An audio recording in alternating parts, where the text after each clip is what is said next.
Terima kasih dari Kementerian BUMN, kemudian KSP, kemudian dari pimpinan Komisi 4. Terima kasih Pak Dasko, Bapak Ibu Menteri, teman-teman dari KPA. Saya kira kata kunci untuk semua topik ini sebetulnya bukan permasalahan yang tadi ditampilkan, tetapi apa yang disampaikan oleh Pak Menteri ATR, yakni keberadaan satu peta, Pak. Karena semua sengketa itu untuk sebagian disebabkan perbedaan persepsi mengenai batas-batas lahan. Jadi saya mengusulkan agar ada upaya untuk bisa mempercepat penyelesaian peta yang 1:5.000 tadi. Kalau tahun depan Jawa dan Kalimantan, kalau bisa di era pemerintahan Pak Prabowo ini Pak lebih cepat lagi Pak.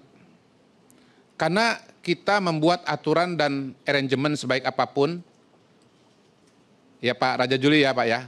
Tapi kalau nanti di lapangan ada perbedaan soal peta, soal batas tanah Pak, ini masalah nanti nggak selesai-selesai Pak. Kebetulan saya hobi properti juga Pak, hobi tanah Pak. Jadi ngalamin sendiri bagaimana pokok permasalahan itu sebetulnya bukan pada aturan Pak, tapi pada peta di lapangan. Saya yakin kita buat aturan sebaik apapun, kalau petanya ini belum jelas, masih 1:1 juta, bukan 1:5.000, urusan kita nggak selesai-selesai. Jadi usulan agar kita bisa memperkuat Pak Menteri ATR, supaya peta yang akurat ini bisa diselesaikan Pak. Jadi urutannya mohon maaf Pak, bukan di Kementerian Kehutanan Pak, bukan di teman-teman di sana Pak, tapi di Pak Menteri ATR Pak. Ini sistematika berpikirnya dulu Pak. Yang kedua, pada saat bersamaan memang diperlukan untuk adanya pembuatan tata ruang menyeluruh. Apakah kemudian ini nanti akan dikerjakan oleh Kementerian ATR Pak Dasko, atau misalnya dibuat badan tersendiri, apakah permanen ataukah ad hoc? Intinya setelah kita punya peta Bu, kita harus punya tata ruang. Karena yang kita urus ini nanti bukan cuma teman-teman petani, bukan cuma masalah pertanian, tapi juga Bapak Ibu sekalian semua urusan kehidupan kita ini berkaitan dengan tanah. Kecuali kita sudah jadi arwah gentayangan, ya, kita semua ini masih ngejak tanah. Mohon maaf, cerita teman-teman petani ini hanya sepersekian saja di permasalahan tanah di lapangan. Belum kita bicara masalah kawasan industri, belum kita bicara masalah pendidikan, sekolah, belum kita bicara keagamaan.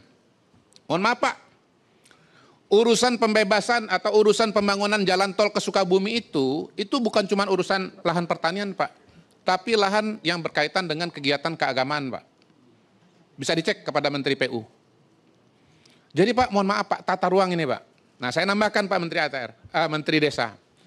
Menteri Desa mengatakan bahwa ada 3.000 desa yang masih ada di kawasan hutan Pak. Kebetulan kampung halaman saya kedua tuh Pak Kalimantan Tengah Pak. Beberapa tahun yang lalu Pak, ada bupati Pak menggugat, saya lupa persisnya bagaimana.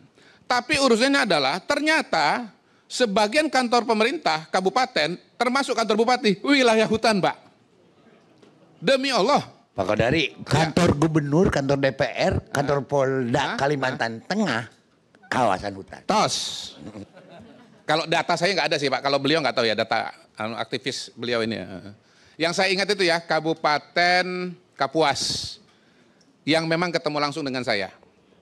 Jadi jangankan petani Pak, bupati pun juga sebetulnya ngeluhnya sama Bapak. Ya. Itu Pak Dasko. Jadi permasalahan tata ruang ini permasalahan yang basic banget di kita. Bukan hanya masalah pertanian, tetapi semua urusan ada di situ Pak. Jadi setelah peta Pak, logika berpikirnya adalah tata ruang Pak, kita bereskan Pak. Betul-betul, semua lini. Nah kenapa saya mengusulkan badan? Karena tadi, urusan tata ruang ini nggak mungkin hanya satu sektor saja Pak. Nanti ada Kementerian Pertanian, berkaitan dengan lahan pertanian. Nanti ada Kementerian SDM, berkaitan dengan soal lahan tambang.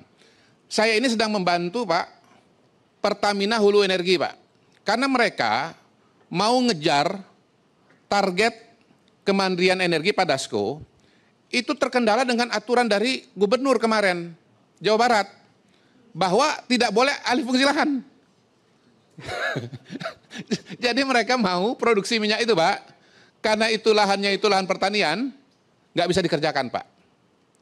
Jadi kata kuncinya adalah tata ruang lahan secara keseluruhan. Nah, kalau yang ketiga, saya hakul yakin bahwa Presiden itu orientasinya adalah kepada pemerataan ekonomi. Keberpihakan beliau 1000% kepada rakyat. 1000% kepada rakyat. Dan pada titik itulah kemudian ya pemberdayaan petani, ya, termasuk di dalamnya penguatan ekonomi merupakan suatu komitmen yang tidak bisa dibantah lagi, Pak. Tetapi ya kalau kita bicara dan mendudukkan persoalan, teman-teman ya dari KPA ya, jadi pokok persoalan kita ini bukan dengan Presiden, Pak, komitmennya udah jelas. Apalagi Pak Dasko ya dan Pak Cucun ini dengan Pak San Mustafa juga komitmennya jelas. Pertemuan bisa terjadi pada hari ini, kalau tidak ada komitmen tidak bisa, Pak. Tetapi maaf, Pak, untuk dipahami oleh teman-teman, kalau kita runtut logika berpikirnya, ini persoalan yang di lapangan ini adalah kondisinya ini dari bawah ke atas, Pak. Seberapapun komitmen dari Pak Dasko, dari Presiden, dari teman-teman yang kementerian di sini, Pak, tapi kalau petanya belum ada, Pak, Bapak nanti ribut nggak selesai-selesai, Pak. Tata ruangnya nggak diberesin, Pak, nanti ribut nggak keruan-keruan, Pak. Jadi ini semua harus diurut ya dari peta, kemudian tata ruang, yang lainnya insya Allah kita yakin akan akan sama karena komitmennya sudah sama, Pak. Komitmennya sudah sama, masalahnya ada di teknis teknokrasi. Terima kasih, Pak Dasko. Jelajahi cara baru mendapatkan informasi. Download Metro TV Extend sekarang.